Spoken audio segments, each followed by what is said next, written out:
System activation, year 3025. Power status, restoring. After 1,000 years of darkness, the ancient power grid came back to life, and no one was there to see it happen.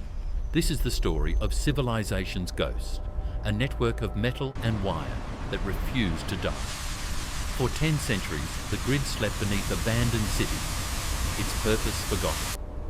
But infrastructure built to last millennia doesn't just vanish. And when the right conditions aligned, something impossible occurred.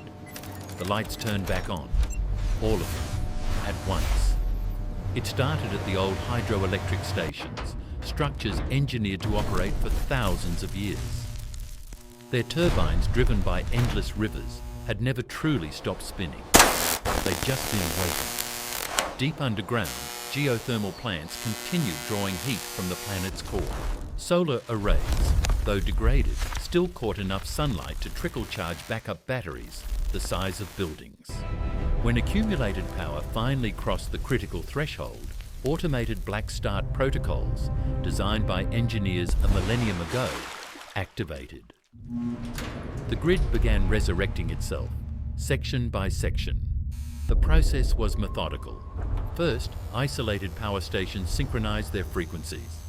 Then substations reconnected. Transmission lines began carrying current across hundreds of kilometers. The network was rebuilding itself. The first streetlight came on in what used to be Geneva, a solitary beacon in the forest that had consumed the city. Then another, and another. Within hours, entire boulevards glowed. Buildings that had stood dark for centuries suddenly blazed with light.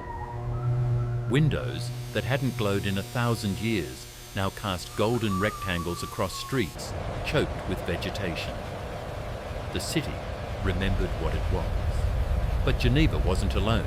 Across the continent, the phenomenon repeated. Tokyo, New York, Mumbai. Every city still connected to the ancient grid began waking up, a chain reaction of light spreading across the dark world.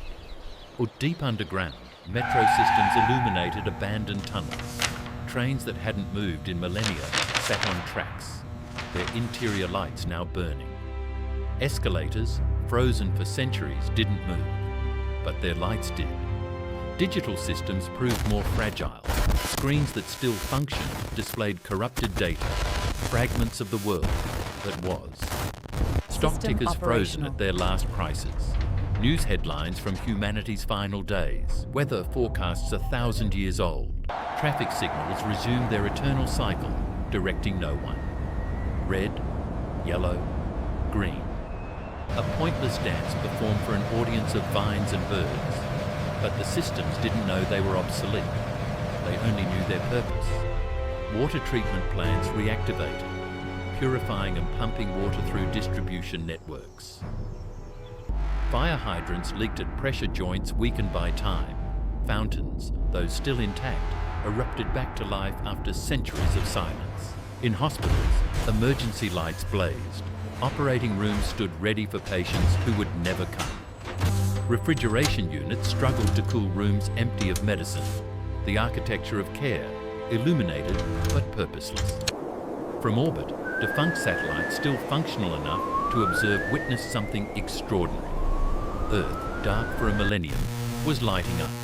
A planet-wide nervous system reactivating itself. Data centers came online, their cooling systems roaring to life. But the data they once stored was mostly corrupted. What remained were fragments, pieces of history encoded in magnetic patterns, waiting for someone to read them. Communication arrays began broadcasting automated messages, ancient protocols designed to signal system operational. These signals, traveling at light speed, announced to the cosmos, Earth's infrastructure lived. Security cameras activated, recording nothing. Surveillance systems monitored empty spaces. The grid powered an entire civilization's infrastructure, but civilization itself was gone. Only the machine memory remained. The lights revealed a truth both beautiful and haunting. Humanity had built something so robust, it outlasted them. The grid became an unintended monument, not carved in stone, but woven in copper and fiber optic cables. Factories tried to resume production. Assembly lines lurched to life, then stopped when raw material feeds proved empty. Manufacturing robots reached for components that had disintegrated centuries ago. Airports blazed with light. Runway illumination marked paths for planes that would never land. Terminal displays attempted to update flight information, failing repeatedly, caught in eternal error loops. Year 3026. The lights had been burning for a full year. Then, the Deep Space Monitoring Network detected something. A response, not from Earth, from beyond. The message was clear, repeating on old Earth frequencies. Colony ship Haven, Generation 47. We've survived. Are you there? We're coming home. The grid couldn't answer. It had no consciousness, no voice, but it could show them. Through countless cameras, through every light burning across the planet, it could demonstrate one simple truth. Their home remembered them. Maintenance protocols activated. Automated repair systems began preparing for what they were built for. Not entropy, but renewal. The infrastructure would be ready when humanity returned. What would you want the lights to preserve about our world? Drop your answer in the comments below. And if you want to see what happens when the colony ships finally return to a world lit up and waiting, hit subscribe. That story's coming next week. Don't miss it.